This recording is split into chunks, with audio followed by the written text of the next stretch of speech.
नमस्ते दोस्तों, आप सभी का स्वागत है हमारे YouTube channel future computer Jhalra Patan में।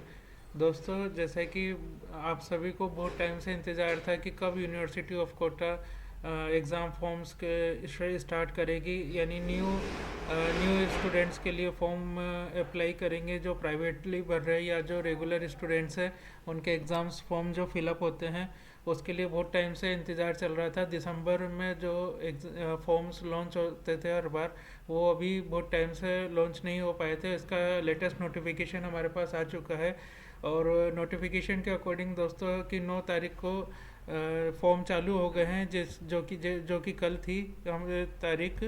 और इसके अकॉर्डिंग है जिसका ऑफिशियल नोटिफिकेशन जैसे आप देख पा रहे हैं दोस्तों, यहाँ पे यूनिवर्सिटी ऑफ कोटा से प्राप्त नोटिफिकेशन है जिसमें सेमेस्टर वाइज और ईयर वाइज दोनों ही फॉर्म लॉन्च हो चुके हैं और फॉर्म्स की स्टार्टिंग हो चुकी है। इसमें आपके सेमेस्टर में जो रेगुलर स्टूडेंट्स थे जिनका रेगुलर एडमिशन हुआ है उनके semester wise first, third, fifth, seventh और नाइन्थ सेमेस्टर वालों के फॉर्म फिलअप होंगे। इसी तरीके से दोस्तों जो प्राइवेट फॉर्म भरते हैं, जो फर्स्ट बार भर रहे हैं या जो पिछले साल जिन्होंने प्राइवेट फॉर्म भरा था या जिन्होंने पिछले साल ईयर वाइज फॉर्म थे रेगुलर स्टूडेंट के, यानी जिनके सेकेंड ईयर के फॉर्म फिलअप होने हैं, वो फॉर्म यहाँ पे नीचे स्टार्ट हो ये इसके बारे में भी यहाँ पे आपको बता रखा है। इसके साथ ही साथ दोस्तों जैसे कि यहाँ पे हम डेट्स की अगर बात करें तो 9 तारीख से यानी कल की तारीख से फॉर्म चालू हो चुके हैं जिसकी लास्ट डेट 15 तारीख है। 100 रुपये के साथ अगर लेट फीस जमा करते हैं तो 16 तारीख से 20 तारीख रहेगी उसकी डेट। इसके बाद दोस्तों अगर डबल फीस यानी जितनी फ़ीस उन्होंने जो एडमिशन एग्ज़ाम फॉर्म की होगी उतनी ही जो अगर वो लेट फीस जमा करते हैं तो 21 से 26 तारीख के बीच में वो फॉर्म फिलअप करा सकते हैं। इसी तरीके से दोस्तों जो डॉक्यूमेंट जमा कराने रहते हैं कॉलेज में उसकी लास्ट डेट उसकी स्टार्टिंग डेट 9 तारीख से ही स्टार्ट है और जो 29 तारीख तक रहेगी। इसी तरीके से दोस्तों यहाँ पे बी कॉम बीएससी वाले फॉर्म्स के लिए भी इन्होंने यहाँ पे डेट्स दे रखी है जिसके बारे में आपको यहाँ पे सेमेस्टर वाइज जो रहेगा जिनका फर्स्ट टाइम इस बार फॉर्म फिलअप होना है उनके लिए जो डेट्स है वो यहाँ पे आपके सामने मेंशन है।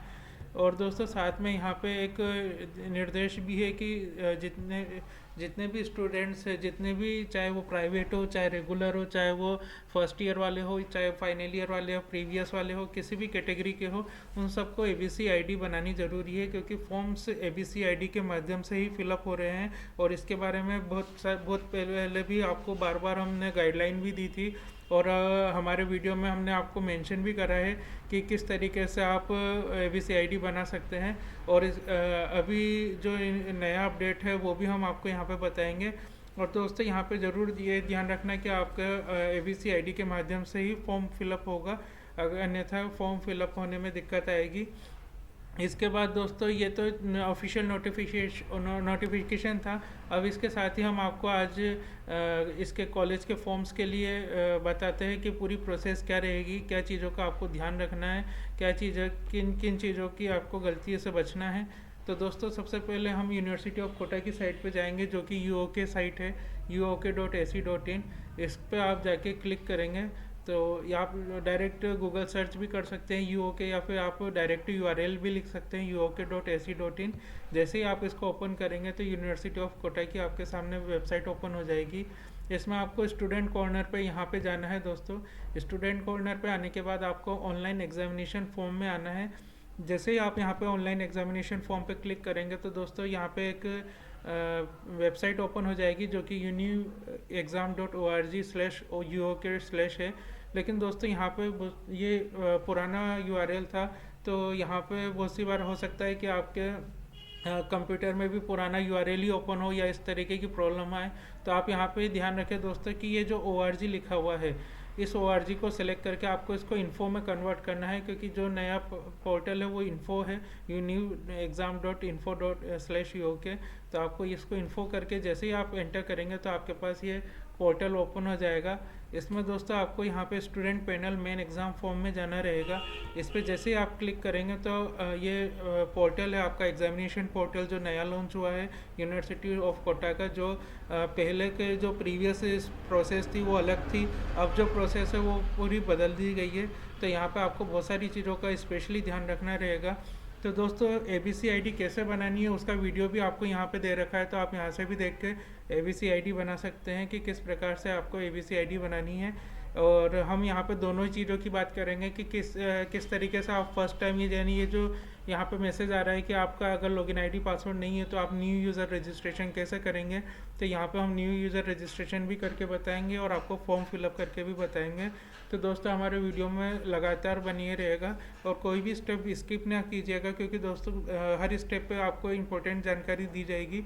अगर वो मिस हो गई तो आपको इश्यूज़ रह सकते हैं, तो आपको इन चीज़ों का सबका ध्यान रखना है। तो दोस्तों सबसे पहले ऑब्वियस है, जैसे अभी हम फर्स्ट बार ही इस फॉर्म को फिलअप कर रहे हैं, तो सभी के लिए हमें फर्स्ट बार आपको न्यू यूज़र रजिस्ट्रेशन करना रहेगा। जैसे ही हम ये न्यू यूज़र रजिस्ट्रेशन पे क्लिक करेंगे तो दोस्तों यहाँ पे आपको पेज ओपन होते ही सबसे पहले ABC ID मांगी जा रही है, जो कि हमने पहले भी बात करी है कि फॉर्म फिलअप सिर्फ ABC ID के माध्यम से ही होगा। अगर आप ABC ID नहीं डालोगे या नहीं बनाओगे तो आप फॉर्म फिलअप नहीं कर पाओगे। तो आपको यह काम सबसे पहले करना है कि आपको अपनी ABC ID जनरेट करानी है। इसको कैसे जनरेट कराएंगे इसका हम वीडियो का लिंक हमें आपको इस वीडियो के डिस्क्रिप्शन में भी दे देंगे, और साथ ही साथ आपको जो प्रीवियस स्टेप में हमने एक फ़ोटो दिखाई थी उसमें भी आपको वीडियो मिल जाएगा कि किस प्रकार से आपको ABC ID बनानी है। इसके बाद दोस्तों यहाँ पे ABC ID बनाने के बाद यहाँ पे आपको ABC ID एंटर करनी है। ABC ID एंटर करके जैसे ही आप गेट ABC ID डिटेल्स पर क्लिक करेंगे तो यहाँ पे आपके सामने एक फॉर्म ओपन हो जाएगा जिसमें आपको सारी डिटेल फिलअप करनी है। दोस्तों यह यहाँ पे स्पेशली ध्यान रखना है कि यूज़र रजिस्ट्रेशन ABC ID के माध्यम से हो रहा है, और ABC ID के माध्यम से ABC ID आपकी यूनिक ID है, आपकी ये ID रिपीट नहीं होगी। तो यहाँ पे जो डिटेल फिलअप करेंगे, यानी आपको जो रजिस्ट्रेशन करना है, तो यहाँ पे पूरा ध्यान से आपको रजिस्ट्रेशन करना है, एक एक डिटेल को पूरी तरह से चेक करना है, क्योंकि बाद में संशोधन करने में बहुत दिक्कत आ सकती है और शायद इसमें संशोधन नहीं भी हो। तो आपको यहाँ पे अच्छे से इस चीज़ को देख लेना है। तो दोस्तों जैसे यहाँ पे आप ABC ID आएगी तो यहाँ पे स्टूडेंट नेम आपको एंटर करना है, यहाँ पे फादर नेम आपको एंटर करना है, यहाँ पे मदर नेम आपको लिखना है। ये सारी डिटेल आप क्रॉस चेक करके लिखें मार्कशीटों से। यहाँ पे डेट ऑफ बर्थ डालनी है, जेंडर मेल फीमेल डालना है, मोबाइल नंबर, ईमेल ID, आधार नंबर। यहाँ पे दोस्तों फ़ोटो जो अपलोड होगा, ये आपको स्पेशली ध्यान रखना है कि आपको जो फ़ोटो कैंडिडेट का लेना है उसको जब आप सेव करो पेंट एप्लीकेशन में तो उसको GIF करो, ना कि JPG करो, क्योंकि यहाँ पे इन्होंने GIF इमेज मांगी है, ना JPG इमेज चलेगी ना PNG इमेज चलेगी। तो यहाँ पे आपको ये ध्यान रखना है कि आपको GIF इमेज ही लेनी है। तो वहाँ पे आप जब आप फ़ोटो स्कैन करके फ़ोटो को सेव करो या साइन को सेव करो तो आप स्पेशली ध्यान रखिए कि सेव एज में जाके आप उसको GIF इमेज में सेव करें, ना कि PNG या JPG इमेज में। तो दोस्तों यहाँ पे फ़ोटो अपलोड होगी, यहाँ पे साइन अपलोड होगा, फिर यहाँ पे आप मैं घोषणा करता हूँ वाले स्टेटमेंट पे टिक करके सबमिट करेंगे, और इसको एक बार वापस से क्रॉस चेक कर लेंगे, क्योंकि अगर कोई भी मिस्टेक हुई तो आपको इसमें दिक्कत आ सकती है। और फ़ोटोज़ और साइन का स्पेशली ध्यान रखें कि आपको फ़ोटो साइन GIF इमेज में ही लेना है। इसके बाद दोस्तों नेक्स्ट स्टेप में जैसे आप सबमिट करेंगे तो यहाँ पे आपके एप्लीकेशन नंबर जनरेट हो जाएंगे, जो कि एप्लीकेशन नंबर कैंडिडेट के मोबाइल पे भी आ जाएंगे, और साथ ही साथ पासवर्ड भी कैंडिडेट के मोबाइल पे आएगा। नेक्स्ट टाइम से जो फॉर्म फिलअप होगा दोस्तों वो इस एप्लीकेशन ID और मोबाइल नंबर पासवर्ड के माध्यम से ही होगा। तो इसको वो स्टूडेंट कहीं पे सेव करके रख ले, कहीं पे रिकॉर्ड करके रख ले, क्योंकि नेक्स्ट ईयर हो सकता है कि अब यही प्रोसेस आपकी कंटिन्यू रहे। तो आपको ये चीज़ ध्यान रखनी है कि आपका एप्लीकेशन नंबर और पासवर्ड क्या है वो आप यहाँ पे सेव करके रख लें। इसके बाद दोस्तों जैसे ही हम ओके करेंगे तो वापस हम ये लॉगिन वाले पेज पर आ जाएंगे। लॉगिन वाले पेज पर अब दोस्तों हम यहाँ पे अगर आप हाथों हाथ फॉर्म भर रहे हो तो यहाँ पे रजिस्ट्रेशन ID ऑटोमेटिक फिलअप की हुई रहेगी, नहीं तो आप कैंडिडेट से मोबाइल पे जो रजिस्ट्रेशन नंबर और पासवर्ड आए थे वो रजिस्ट्रेशन नंबर और पासवर्ड डाल के जैसे ही आप यहाँ पे लॉगिन पे क्लिक करेंगे तो ये कैंडिडेट का फॉर्म ओपन हो जाएगा। यहाँ पे आप जैसे देख पा रहे हैं दोस्तों, यहाँ पे कैंडिडेट का नाम और उसका रजिस्ट्रेशन नंबर शो होगा, यहाँ पे कैंडिडेट का फ़ोटो और सिग्नेचर आ जाएंगे। इसके बाद दोस्तों यहाँ पे 3 ऑप्शन आ रहे हैं, fill exam form, check challan, payment status और लॉग आउट।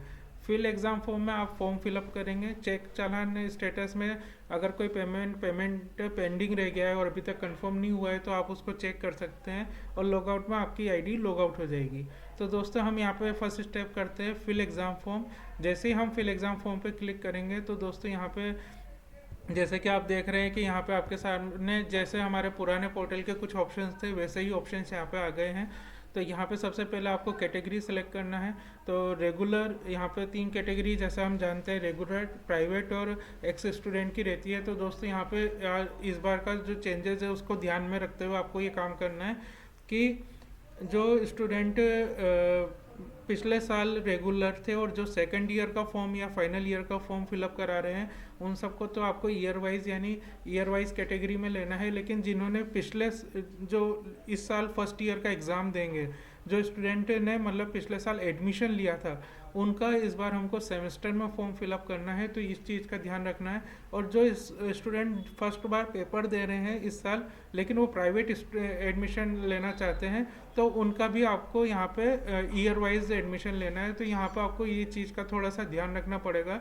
इसके बारे में कोई भी कन्फ्यूज़न हो तो आप हमें कमेंट सेक्शन में डाल सकते हैं कि किनका कौन सा फॉर्म फिलअप करें। हम यहाँ आपको ज़रूर मेंशन करेंगे और आपको इसके बारे में गाइड और करेंगे। आपको कोई भी इशू हो तो आप पूछ सकते हैं या फिर आप कॉलेज अथॉरिटी से पूछ सकते हैं, उसके बाद ही फॉर्म फिलअप करें। क्योंकि यहाँ पे कुछ अपडेट्स है जिसमें से एक अपडेट ये भी है कि आप एक बार चालान पेमेंट होने के बाद दोबारा चालान जनरेट नहीं कर पाएंगे। तो इस चीज़ का भी ध्यान रखें। तो यहाँ पे आपको पूरा अच्छे से देखकर ये फॉर्म फिलअप करना है। तो जैसे कि यहाँ पे मैं रेगुलर स्टूडेंट कैटेगरी है तो रेगुलर सेलेक्ट कर लिया मैंने। यहाँ पे रेगुलर है तो यहाँ पे मैं यूजी ले रहा हूँ क्योंकि ये फॉर्म सेकंड ईयर का फॉर्म है, उसके सेकंड ईयर के एग्ज़ाम का फॉर्म है। तो यहाँ पे हम यूजी लेंगे। अगर यही कंडीशन अगर रेगुलर होती है और फर्स्ट पहली बार वो पेपर दे रहा है स्टूडेंट, तो यहाँ पे हम यूजी नहीं लेके सेमेस्टर लेते हैं। तो इसके बारे में भी हम आपको पूरा गाइड करेंगे। कोई भी इशू हो तो आप हमसे पूछ सकते हैं कमेंट सेक्शन में। तो यहाँ पे हमने यूजी लिया है, यहाँ पे उसका सब्जेक्ट आर्ट्स लिया है, यहाँ पे उसका बीए सेकंड ईयर का फॉर्म था तो यहाँ पे बीए सेकंड ईयर हमने सेलेक्ट करा है। जेंडर मेल सेलेक्ट करा है। कॉलेज, जो कॉलेज प्रीवियसली मेंशन था वो सेलेक्ट करके ऑनलाइन पेमेंट सेलेक्ट करके यहाँ पे हम फिल एग्जामिनेशन फॉर्म क्लिक करेंगे। जैसे ही हम इस पर क्लिक करेंगे तो नेक्स्ट स्टेप में, अब जैसे कि दोस्तों सेकंड ईयर का फॉर्म है तो लास्ट ईयर जो एग्ज़ाम दिया था वो ईयर हम यहाँ पे सेलेक्ट करेंगे और यहाँ पे हम रोल नंबर सेलेक्ट करेंगे जो उसने फर्स्ट ईयर में पेपर देते टाइम रोल नंबर थे उसके। ये सेलेक्ट करने के बाद दोस्तों हम प्रोसीड पे क्लिक करेंगे। जैसे ही प्रोसीड पे क्लिक करेंगे तो दोस्तों यहाँ पे स्टूडेंट की डिटेल आ जाएगी। यहाँ पे स्टूडेंट का नाम इंग्लिश में, हिंदी में हमको फिलअप करना रहेगा जैसा हम पहले भी करते थे। यहाँ पे फादर नेम हिंदी इंग्लिश में, ऐसे ही मदर्स नेम हिंदी इंग्लिश में फिलअप करना है। इसके बाद दोस्तों यहाँ पे जैसे कि आप देख पा रहे हैं कि यहाँ पे फ़ोटो सिग्नेचर स्टूडेंट का आ जाएगा। इसके बाद जो नाम आपने फिलअप करे थे वो नाम यहाँ पे आ जाएंगे। मदर नेम, फादर नेम आ जाएगा, जेंडर आ जाएगा, मीडियम हिंदी इंग्लिश कैसे वो पेपर देना चाहता है वो आ जाएगा। यहाँ पे कास्ट आपको सेलेक्ट करनी है। यहाँ पे फिजिकली हैंडीकैप्ड है या नहीं है वो आपको मेंशन करना है। कैटेगरी कैसा है, रेगुलर है, प्राइवेट है, तो ये आपने जब वहाँ पे रेगुलर सेलेक्ट करा था तो उसके अकॉर्डिंग आ जाएगा। डेट ऑफ बर्थ दोस्तों ये सब रजिस्ट्रेशन से आपका आएगा जो आपने रजिस्ट्रेशन करते टाइम डाली थी। और दोस्तों यहाँ पे आप वो जो रजिस्ट्रेशन करते टाइम जो डिटेल्स डाली थी उसको यहाँ पे एडिट नहीं कर सकते हैं। तो इस चीज़ का भी आप ध्यान रखें कि वहाँ पे आपकी डिटेल एक्यूरेट डिटेल डाले। यहाँ पे आपको पोस्टल एड्रेस डालना है। नेशनलिटी आपको इंडियन डालनी है। यहाँ पे स्टेट राजस्थान, रिलीजन जो भी है हिंदू मुस्लिम सिख, इस तरीके से जो भी रिलीजन है वो सबमिट होगा। यहाँ पे डिस्ट्रिक्ट सबमिट होगा। यहाँ पे पिन कोड डालना है, मोबाइल नंबर, आधार नंबर और ये ईमेल आईडी और मोबाइल नंबर पहले से ही फिलअप रहेंगे। दोस्तों यहाँ पे माइनॉरिटी केस है तो माइनॉरिटी में यस करके उनकी माइनॉरिटी बतानी है, अगर नहीं है तो नो करना है। यहाँ पे दोस्तों इसके बाद यहाँ पे आप देख पा रहे हैं कि स्टूडेंट के रोल नंबर ऑटोमेटिक जो हमने फिलअप करे थे उसके अकॉर्डिंग यहाँ पे रोल नंबर आ जाएंगे। यहाँ पे आपको उसका लास्ट ईयर का जो भी एग्ज़ाम उन्होंने करा था वो डालना है। यहाँ पे ईयर आ जाएगा। यहाँ पे उनके एनरोलमेंट नंबर अगर जनरेट हो रहे होंगे तो आ जाएंगे, नहीं तो कोई दिक्कत नहीं है। आप इसको अगर फर्स्ट ईयर वाले बच्चे के हिसाब से भर रहे हो तो यहाँ पे आपको एक ऑप्शन दिया जाएगा कि उनका पहले से एनरोलमेंट हो रहा है या नहीं हो रहा है। तो ऑब्वियस अगर कोई फर्स्ट ईयर ग्रेजुएशन में फर्स्ट ईयर यानी BA first year, BSc first year, BCom first year का फॉर्म फिलअप कर रहा है तो उनका फर्स्ट बारी ईयर फॉर्म रहेगा। तो आपको एनरोलमेंट में नो करना है। और अगर पहले से वो जैसे एमए प्रीवियस का फॉर्म फिलअप कर रहे हैं तो उनके पास ग्रेजुएशन के इसी यूनिवर्सिटी का अगर एनरोलमेंट नंबर है तो वो यहाँ पे फिलअप कर सकते हैं। तो इसकी भी गाइडेंस आप हमसे कमेंट सेक्शन में ले सकते हैं दोस्तों की। और अगर वो करंट ईयर ही चल रहा है जैसे first year, second year, third year इस टाइप से चल रहा है तो उनके एनरोलमेंट ऑटोमेटिक यहाँ पे आ जाएंगे। यहाँ पे उसके बाद दोस्तों उनके फर्स्ट ईयर की डिटेल डालनी है जिसमें रोल नंबर, मैक्सिमम मार्क्स और ऑब्टेन मार्क्स डालने हैं। यहाँ पे मार्कशीट के अकॉर्डिंग डल जाएंगे। यहाँ पे ईयर आ जाएगा। यहाँ पे रिजल्ट पास या जो भी है उनका फर्स्ट सेकंड क्लास कौन सी है उसी के अकॉर्डिंग यहाँ पे पासिंग की ग्रेड आ जाएगी। यहाँ पे यूनिवर्सिटी आ जाएगी। दोस्तों यहाँ पे जो जो एग्ज़ाम वो पहले से ही पास कर चुके हैं उन पे ऑलरेडी टिक रहेगा जो कि कंपलसरी एग्ज़ाम्स में से है। अगर उनके कोई ड्यू एग्ज़ाम्स है कंपलसरी वाले तो वो नीचे यहाँ पे आपको टिक करने रहेंगे अगर उनके कोई भी ड्यू एग्ज़ाम्स है तो। अगर ड्यू नहीं है तो कोई इशू नहीं है। इसके बाद यहाँ पे दोस्तों यहाँ पे उनके जो नेक्स्ट ईयर के सेकंड ईयर के जो पेपर है जो कि ऑप्शनल पेपर्स होते हैं तो वो यहाँ पे आपको लिस्टेड हो जाएंगे। दोस्तों यहाँ पे ये भी ध्यान रखना है कि अगर आप सेकंड ईयर फाइनल ईयर का या एमए फाइनल या एमएससी फाइनल का भर रहे हैं फॉर्म तो उनके अगर ड्यू सब्जेक्ट्स है ऑप्शनल में भी तो आपको वो भी सेलेक्ट करने रहेंगे। यहाँ पे क्या है कि ये फर्स्ट ईयर क्लियर करके सेकंड में आया है तो यहाँ पे ऑटोमेटिक इनके फर्स्ट बारी ऑप्शनल सब्जेक्ट्स आए हैं तो कोई दिक्कत नहीं है। इसके बाद दोस्तों यहाँ पे सिर्फ आपको यूजी की मार्कशीट यानी उनके फर्स्ट ईयर की मार्कशीट अपलोड करनी है। यहाँ पे मार्कशीट आप किसी भी तरीके से कर सकते हैं, जेपीजी, जीआईएफ या बीएमपी तीन में से कोई भी इमेज चलेगी, लेकिन 100 KB से ऊपर की इमेज नहीं होनी चाहिए। इस चीज़ का विशेष ध्यान रखें। और इसके बाद यहाँ पे हम जैसे ही प्रोसीड पे क्लिक करेंगे तो दोस्तों प्रोसीड पे क्लिक करने के बाद यहाँ पे आपका चालान जनरेट हो जाएगा। वो चालान भी हम आपको यहाँ पे दिखा देते हैं। तो यहाँ पे हम आपको यहाँ पे चालान दिखा देते हैं। जैसे कि हमारा प्रीवियस चालान है उसी तरीके से यहाँ पे चालान जनरेट हो जाएगा। चालान जनरेट होने के बाद दोस्तों जैसे ही आप पेमेंट करेंगे दोस्तों चालान की भी आप प्रिंट निकाल के रखें ताकि उसको भी हम यूज़ कर सके। मतलब वहाँ पे जब हमें डॉक्यूमेंट सबमिट करना रहेगा तो हमें चालान की भी ज़रूरत पड़ेगी तो आप चालान की प्रिंट एक कॉपी निकाल के रख लें और उसको सेव भी करके रख लें। इसी तरीके से जैसे आप पेमेंट कंफर्म करेंगे तो दोस्तों ये पेमेंट रिसिप्ट जनरेट हो जाएगी आपकी जिसमें आपकी पेमेंट डिटेल है। इसके बाद जैसे आप प्रिंट एग्ज़ाम फॉर्म पे क्लिक करेंगे तो दोस्तों यहाँ पे आपका एग्ज़ाम फॉर्म यहाँ पे ओपन हो जाएगा। इस एग्ज़ाम फॉर्म की प्रिंट निकाल के आपको कस्टमर को देनी है। जो ये फॉर्म के साथ चालान और प्रिंट रसीद ये चार ही पाँच ही चीज़ें और लास्ट ईयर की जो मार्कशीट है वो उसकी कॉपी वहाँ पे कॉलेज में जमा कराएगा।